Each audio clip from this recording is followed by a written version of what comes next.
जय हिंद। आप सभी लोगों का स्वागत है आपके अपने YouTube channel Goswami class time पर। दोस्तों उम्मीद करेंगे कि आप लोग बढ़िया होंगे, मस्त होंगे, स्वस्थ होंगे और अच्छे से पढ़ाई लिखाई जो दोस्तों कर रहे होंगे। तो दोस्तों फिर से आज की इस वीडियो में हम आपको बताने वाले हैं क्लास 10th के एसएसटी यानी सोशल साइंस का वैसे सब्जेक्ट की क्वेश्चन जो आपको 20 फरवरी का जो एग्जाम होने वाला है दोस्तों, उसमें जो दोस्तों सवाल पूछे जाएंगे। ठीक है, तो दोस्तों चलिए इस वीडियो को शुरू करते हैं। तो दोस्तों सामाजिक विज्ञान का 3 गो बहुत ही महत्वपूर्ण सवाल जो दोस्तों हम इस वीडियो में बताएंगे। ठीक है, तो दोस्तों आप इस वीडियो को शुरू से अंत तक देखते रहिए। ठीक है, आपको तीनों सवाल को दोस्तों इस प्रकार से हम बता देंगे जो आपको एग्जाम में दोस्तों लिखने में कोई भार न पड़ेगा और आसानी से लिख लीजिएगा। ठीक है, तो पहला सवाल है कि कोर बैंकिंग प्रणाली से आपका क्या अभिप्राय है। ठीक है, और दूसरा सवाल है कि संघ राज्य का अर्थ बताएं। ठीक है, तीसरा सवाल है कि संघीय शासन की 2 विशेषताएं बताएं। ठीक है, और ये तीनों सवाल बहुत ही महत्वपूर्ण है। ठीक है, तो चलिए तीनों सवाल को दोस्तों हम लोग बारी बारी से इसका उत्तर जानते हैं।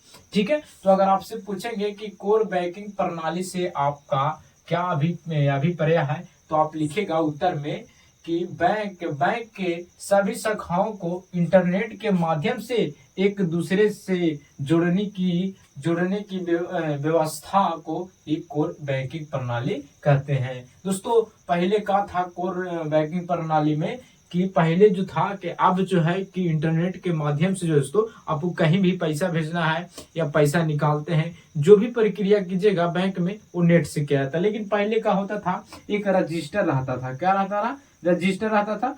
तो अगर आप इसमें जितना भी पैसा होता है, मान लीजिए कि आपका 10,000 रुपया है, ठीक है, और इन्हें रहता है राम, जैसे कि नाम रहे राम, ठीक है, तो इन्हें नाम रहेगा, इन्हें पैसा रहता था। अगर मान लीजिए 1,000 रुपया है, इसमें से आप 500 रुपये निकालिए तो इसी में लिखा जाता था कलम करे 500 रुपया और। ठीक है, लेकिन अब वैसा नहीं है। आप जितना चाहे उतना निकाल लीजिए तो आपको प्रिंट आउट हो जाता है, लेकिन पहले वैसा नहीं था। ठीक है, तो अगर आपसे पूछेंगे कि कोर बैंकिंग प्रणाली से आपका क्या अभिप्राय है, तो आप लिख दीजिएगा कि बैंक के सभी शाखाओं को इंटरनेट के माध्यम से एक दूसरे से जोड़ने की व्यवस्था को ही कोर बैंकिंग प्रणाली कहते हैं। ठीक है, तो दोस्तों उम्मीद करेंगे कि आपको पहला सवाल समझ में आ गया। ठीक है, तो दोस्तों दूसरा सवाल है कि संघ राज्य का अर्थ क्या होता है। संघ राज्य, संघ के मतलब साथी, संघ के मतलब साथी। ठीक है, यानी चलिए इसको हम लोग उत्तर के माध्यम से समझ लेते हैं। पहले उत्तर में लिखेगा, अगर आपको से पूछेंगे कि संघ राज्य का अर्थ बताइए, तो आप लिखेगा कि संघ राज्य एक ऐसा शासन प्रणाली है जिसमें सत्ता 2 स्तरों पर बट्टी होती है। कितने पर? दो स्तरों पर बट्टी होती है। एक होती है केंद्र सरकार और दूसरा होता है राज्य सरकार। ठीक है, दोनों के पास अपने अपने अधिकार और जिम्मेदारियां होती है जो संविधान द्वारा तय की जाती है। और भारत एक संघ राज्य है। भारत कैसा राज्य है? भारत कैसा देश है? तो एक संघ राज्य देश है, क्योंकि भारत जो है, मान लीजिए कि भारत है, तो भारत जो है बहुत सारे राज्य से मिलकर दोस्तों बना है। ठीक है, और भारत में कह रहा है कि 2 सत्ता 2 स्तरीय होती है। नहीं, इसमें दोस्तों शासन प्रणाली होती है, एक होती है केंद्र सरकार और एक होती है राज्य सरकार। ठीक है, जैसे कि भारत है तो भारत में 28 राज्य है, तो राज्य के मुख्यमंत्री जो होते हैं वो अपना राज्य को चलाते हैं और जो केंद्र सरकार होती है वो पूरा भारत को चलाती है। ठीक है, तो दोस्तों अगर आपसे पूछेंगे कि संघ राज्य का क्या अर्थ होता है, तो आप बताइएगा संघ राज्य एक ऐसा शासन प्रणाली है जिसमें सत्ता 2 स्तरों पर बंटी होती है, कि वो केंद्र सरकार और एक होती है राज्य सरकार। दोनों के पास अपने अपने अधिकार और जिम्मेदारियां होती है जो संविधान द्वारा तय की जाती है। भारत एक संघ राज्य है। भारत कैसा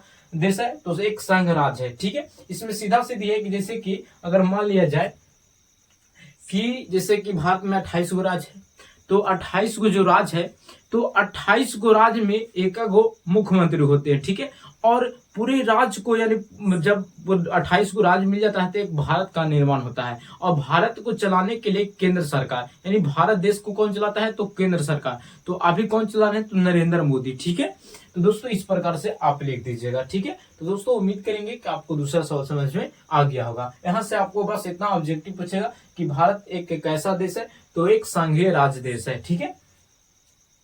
तो दोस्तों तीसरा सवाल है कि संघीय शासन की दो विशेषताएं लिखे, यानी जो संघीय शासन की जो विशेषता आपको लिखने का हरा दूगो, तो आप उत्तर में लिखेगा कि संघीय शासन की दो विशेषताएं बताएं निम्नलिखित है, यानी दो विशेषताएं निम्नलिखित है।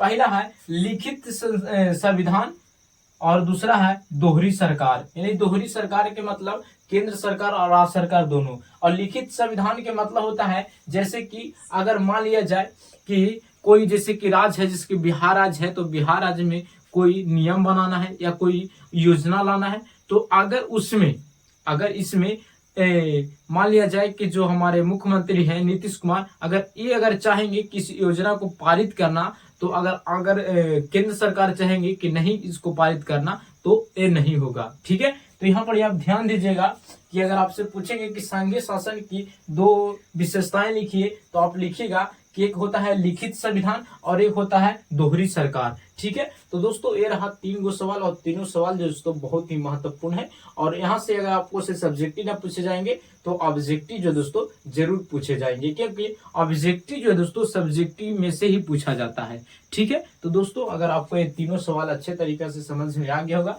तो आप इस वीडियो को लाइक जरूर कीजिएगा। अगर आप चैनल पर पहली बार होंगे तो चैनल को भी सब्सक्राइब कर लीजिएगा, क्योंकि इसी तरह का वीडियो जो दोस्तों आपको मिलता रहेगा, ठीक है। तो दोस्तों मिलेंगे अगले वीडियो में। जय हिंद, धन्यवाद।